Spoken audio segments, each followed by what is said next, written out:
د پاکستان سپر لیگ PSL 2023 سپلیمنټري منی ډراپ مکمل کېدو نه بعد پېښور زلمي هم خپل فائنل ان پول سکواډ اعلان کړی دی. د پېښور زلمي رقم سکواډ چې زستا سره شیر کوم نو دینه بعد په پری سکواډ کې هیڅ قسمه تبدیلی یا بدلون نه کیږي. نو راځي چې وګورو چې دا ځل د پېښور زلمي په لوبډاله کې کم لوبغالي اغستې شوې دي. د ټولو نمخ کې دا ویډیو د نورو دوستانو سره شیر کړئ. په پاکستان سپر لیگ PSL 2023 کې تاسو کوم یو ټیم سپورټ کوئ او کم لوبغاله مو خوښیږي په کمنټ سیکشن کې نوم ضروری ولیکئ. د پېښور زلمي په سکواډ کې په بیټسمنانو کې په اول نمبر باندې شامل وي د پېښور زلمي لوبډالې مشر کپتان بابر اعظم. په دویم نمبر باندې په سکواډ کې شامل وي د ویسټ انډیز سره تعلق لرونکي لیفټ هینډډ بیټسمن شرپین رادرفورد. په دریم نمبر باندې د پېښور زلمي په سکواډ کې شامل وي د سریلانکا سره تعلق لرونکي لیفټ هینډډ بیټسمن بانوکا راجا پاکسا.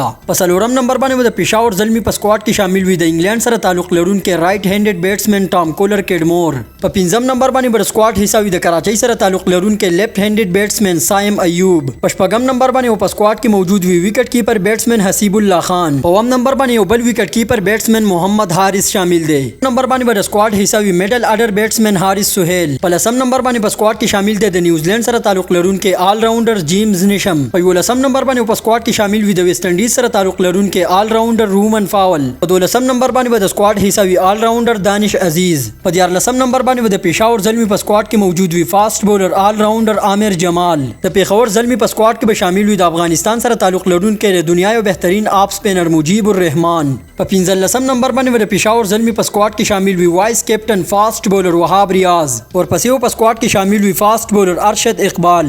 په سکواډ کې به شامل وي فاست بولر سلمان ارشاد. ورپسې د پېښور زلمي په سکواډ کې شامل دی لیگ سپینر عثمان قادر. د پېښور زلمي په سکواډ کې به سفیان مقیم هم شامل وي. په سکواډ کې به شامل وي فاست بولر خرم شهزاد. د سکواډ په اخر کې شامل دی د انګلند سره تعلق لرونکي ریچارډ گلیشن.